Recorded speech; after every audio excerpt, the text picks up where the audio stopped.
কি করো? কিছু না, বসে আছি। শুভ, সারাদিন তো আজকে ক্লান্ত ক্লান্ত টায়ার্ড। তুমি তো সব সময় তাই থাকো।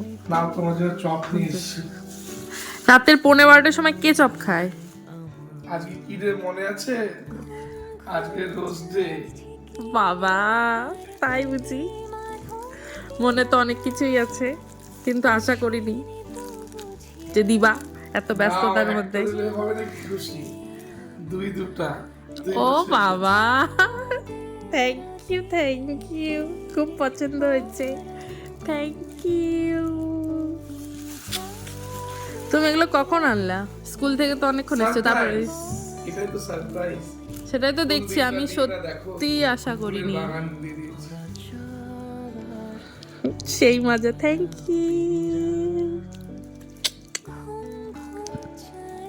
অনেক খুশি হয়েছি।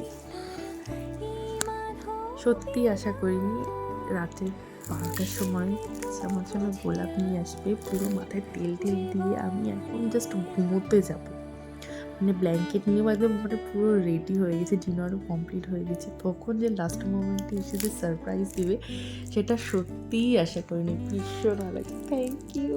তোমরা কারা কারা আজকে রোজ ডেতে হাজব্যান্ড বা বয়ফ্রেন্ডের থেকে রোজ পেলে, বা তোমরা কারা কারা দিলে, অবশ্যই কিন্তু কমেন্টে জানিও। এই হচ্ছে সেই গোলাপ।